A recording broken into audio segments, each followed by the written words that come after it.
Hola, bienvenidos al canal. Teníamos muchas ganas de hacer este vídeo. Es un tema realmente importante. Hoy os vamos a hablar sobre el estado legal y ecológico de nuestras semillas.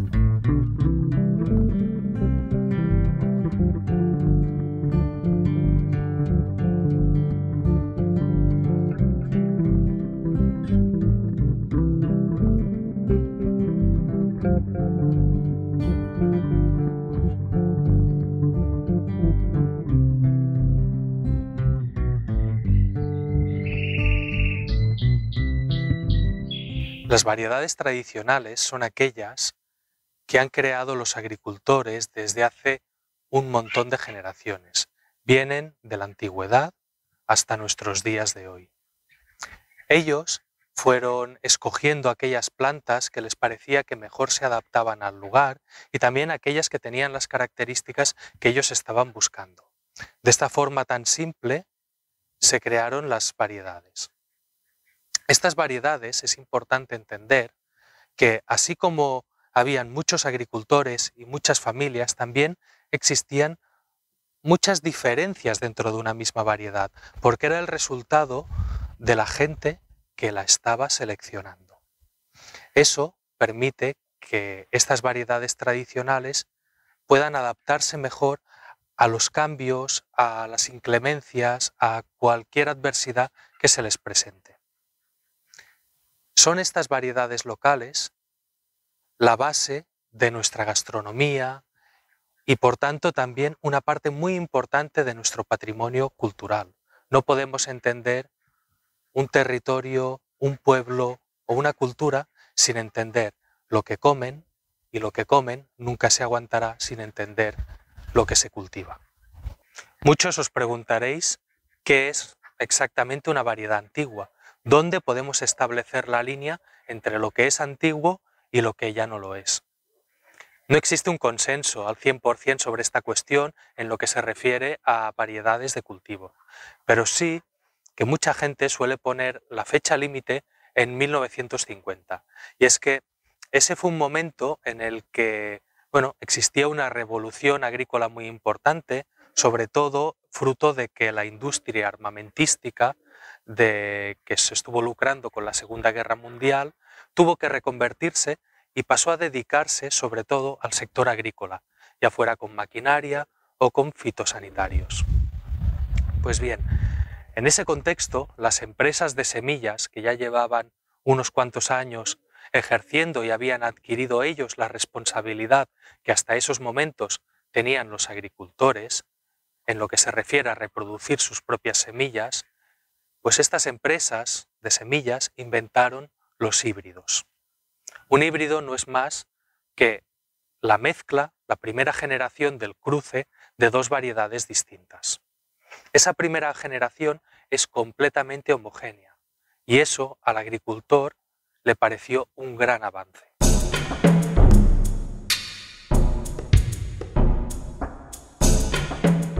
Pues no es una respuesta nada fácil. La verdad es que conforme la situación de la semilla ha ido evolucionando, legalmente se han ido adaptando los términos.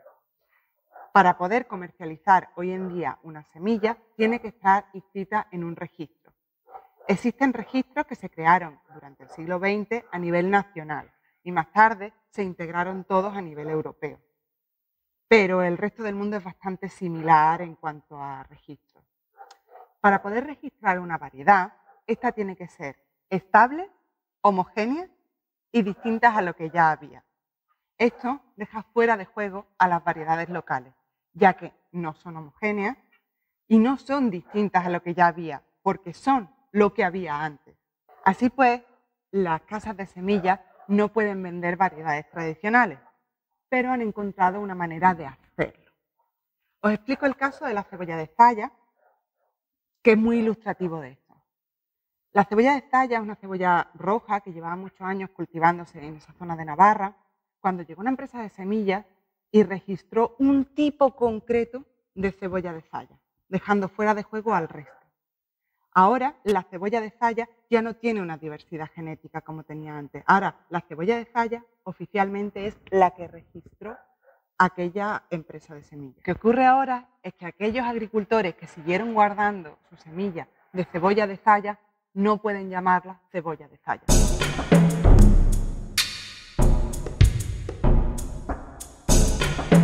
Pues existen dos enfoques distintos para contestar esta pregunta. El primero es el legal. Digamos que sí, legalmente un agricultor, un particular, quien sea, todos tenemos derecho a guardar nuestras propias semillas. No obstante, en muchos países se sigue persiguiendo a los agricultores por ejercer ese derecho. En la Unión Europea existe una sentencia del año 94 en el que por fin se reconoció ese derecho. No es tan antiguo, es decir, los agricultores estuvieron batallando por conseguirlo. Y, por ejemplo, en España, me viene a la mente el caso de los cerealistas de La Mancha, que hasta el año 2016 estuvieron sistemáticamente amedrentados por el Seprona, pese a que ya existía una sentencia que creaba jurisprudencia del Tribunal Europeo avalando que ellos podían guardar una parte de sus cosechas para resembrarlas, pero Seprona en ese momento actuaba más bajo los intereses de la industria de las semillas que a favor de los agricultores. Hoy en día, en España, se supone que sí, los agricultores, incluso los cerealistas, pueden guardar sus propias semillas.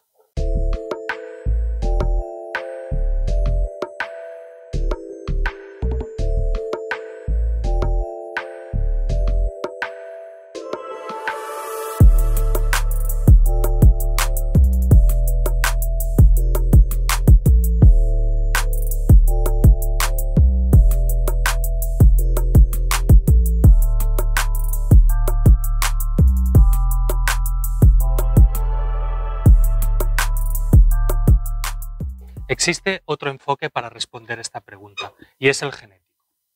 Las variedades comerciales de hoy en día, en su gran mayoría, son híbridas. Si se reproduce un híbrido, lo que se va a obtener es una descendencia completamente heterogénea, es decir, plantas muy distintas entre ellas. A lo mejor alguna tiene características que le son interesantes al agricultor, pero seguramente la inmensa mayoría no va a ser así. Es por eso que los agricultores se ven forzados a comprar año tras año las mismas semillas híbridas a los mismos productores. Pero es que estos productores de semillas han ido un paso más allá y para asegurarse que no se puedan reproducir su producto, han inventado lo que son variedades apirenas. Esto existe en algunas frutas y hortalizas y son variedades que no generan semillas. A todos nos vendrá a la cabeza el ejemplo de las sandías sin pepitas. Pues bien, ¿cómo va a replantar un agricultor las semillas de una sandía que no tiene pepitas? Este mismo fenómeno existe en varias frutas y hortalizas. Además, hace ya unos años que las empresas de semillas trabajan con lo que llaman el gen terminator. El gen terminator es un gen que codifica para que las semillas de determinados frutos no tengan una descendencia viable. Es decir, que si se siembran las semillas de esas variedades, no germina nada. Son semillas absolutamente estériles.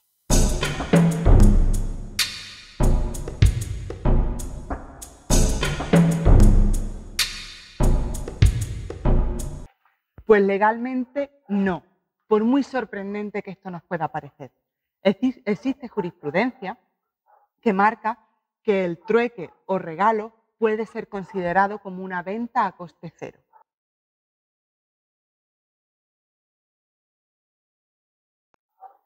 Si se trata de variedades tradicionales, ya hemos visto que no se pueden comercializar, ni siquiera a coste cero.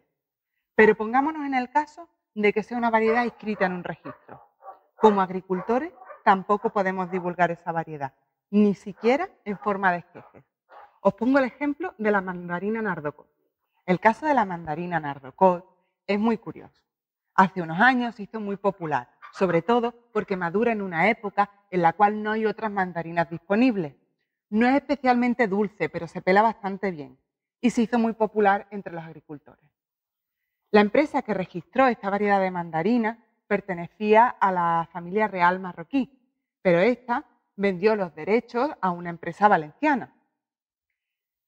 Algunos agricultores compraron estas mandarinas y las sembraron, y como les fue muy bien, decidieron regalar esquejes a otros compañeros, agricultores también, para que pudieran tener esta variedad y la probaran.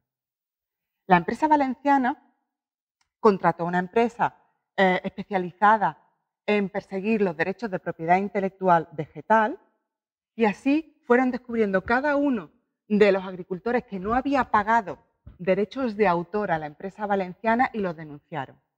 Los que accedieron a regularizar la situación y pagar estos derechos de autor pagaron unos 5 o 6 euros por árbol de mandarina Nardocot que tuvieran, pero los que se negaron acabaron en juicios larguísimos y pagando muchísimos miles de euros y viéndose obligados a arrancar estos árboles para que así la empresa valenciana se lucrara con millones de euros.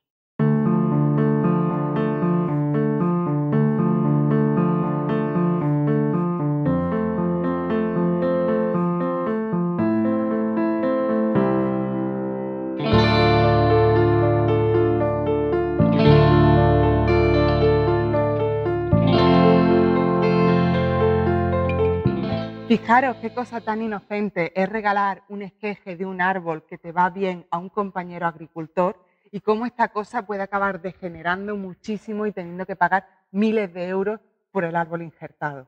Es realmente algo descorazonador.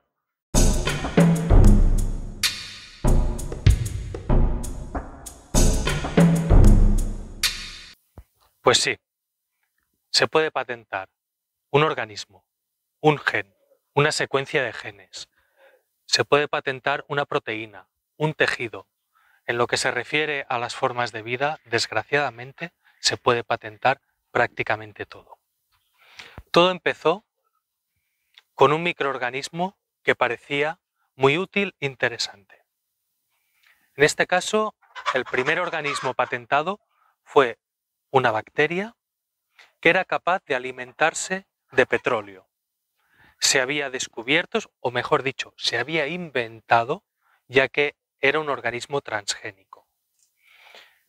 Parecía que iba a ser la solución definitiva para los vertidos de petróleo en el mar. Esa bacteria nos iba a solucionar este grave problema ecológico. Se patentó, se abrió la puerta y se creó jurisprudencia para patentar otras formas de vida. Y a día de hoy esa bacteria aún no se ha usado en ningún caso. Así pues, los transgénicos fueron el punto de partida para permitir patentar la vida. Los organismos transgénicos, sin entrar en el debate de si son sanos o no son sanos, alimentarse de ellos y demás, lo que está claro es que suponen un grave peligro para la biodiversidad vegetal, ya que un organismo transgénico libera su material genético, su polen, al medio ambiente y este eventualmente se va a cruzar con las variedades tradicionales que existen en el lugar. De esta manera, hoy en día ya sabemos que la inmensa mayoría de variedades de maíz de México que se llevan cultivando desde los tiempos de los aztecas están contaminadas con genes transgénicos del maíz BT, un tipo de maíz transgénico.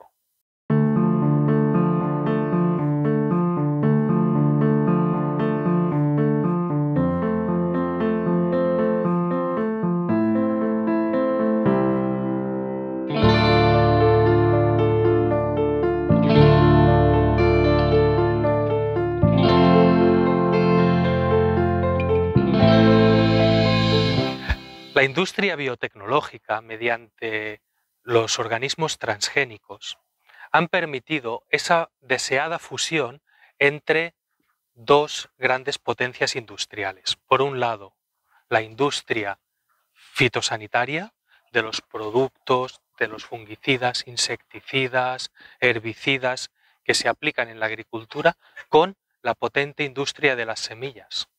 Un caso que lo ejemplifica muy bien es la famosa soja transgénica que patentó Monsanto, la cual es resistente a un herbicida en concreto, el glifosato, un producto con una toxicidad ampliamente demostrada, prohibida en un montón de lugares del mundo, pero que aún se sigue utilizando en muchos otros sitios.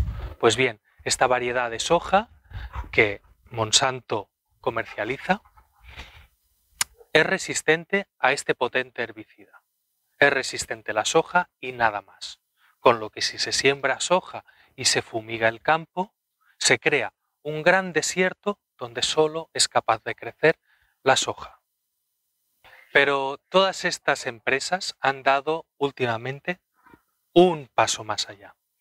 Y es que tenemos el caso, por ejemplo, de Syngenta, que es otro de los pesos pesados del mundo de la biotecnología, de la industria agroquímica. Ellos han conseguido patentar una variedad producida a partir del cruce de dos variedades locales. Es el caso de un tipo de tomate que es muy rico en flavonoles. ¿Y qué han patentado exactamente del tomate? Pues esa característica, esos genes que permiten al tomate ser muy rico en flavonoles. ¿Y de dónde salen esos genes? ¿Los inventaron ellos? No. Los han cogido de una de esas variedades que han utilizado como reproductores. Es decir, son genes que ya existían en la naturaleza. Desgraciadamente, se les ha permitido patentar estas variedades y ahora cualquier tomate del mundo, aunque parezca increíble, cualquier tomate del mundo rico en flavonoles, es extremadamente probable que tenga esa secuencia génica y por lo tanto sea propiedad de Syngenta. Como ese tomate es propiedad de Syngenta, no podemos hacer nada con él, no podemos compartir sus semillas. Si Syngenta no quisiera, no podríamos ni sembrarlo. Si nos piden dinero por tenerlo sembrado, tendremos que pagar a estas empresas. Ya veis que todo este tema es una auténtica locura.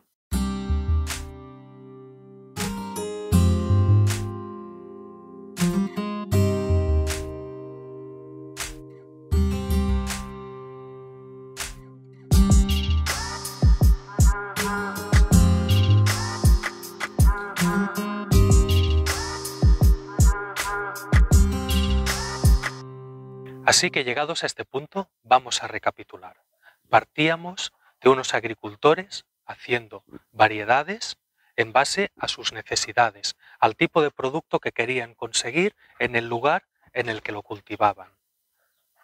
Así se fue generando unas variedades que formaban parte de nuestro patrimonio cultural. En cierto momento, esos agricultores deciden dar esa responsabilidad, cederla a las empresas de semillas que como especialistas iban a hacer un buen trabajo. Y así fue, durante muchos años ese modelo funcionó, hasta la creación de los híbridos. No porque los híbridos en sí tengan nada negativo, sino porque con los híbridos se permitió registrar las variedades. Y a partir del momento en que las variedades se registran, se empieza a limitar el uso de las semillas tradicionales. Paso a paso, estas empresas fueron enriqueciéndose y cada vez coartando más la libertad de los agricultores para poder obtener sus propias semillas. Frutos que tienen descendencia que no es fértil. Frutos que dan descendencias completamente heterogéneas. Frutos que ya no tienen ni siquiera semillas. Pero es que hemos llegado más allá. Se han llegado a patentar la vida. Al principio con los transgénicos. La excusa era que los transgénicos eran realmente una creación. Pero en el día de hoy existen ya variedades patentadas que no las han creado, que simplemente se han mezclado una variedad con otra variedad por polinización cruzada y se ha permitido patentarlas.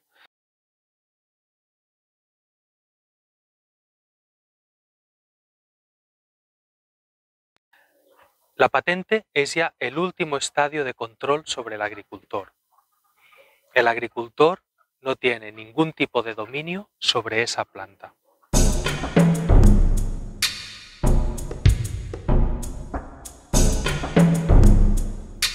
Pues para mí la biopiratería es neocolonialismo. Es la parte más sangrante de toda esta historia de industrias agroquímicas, biotecnológicas y de semillas.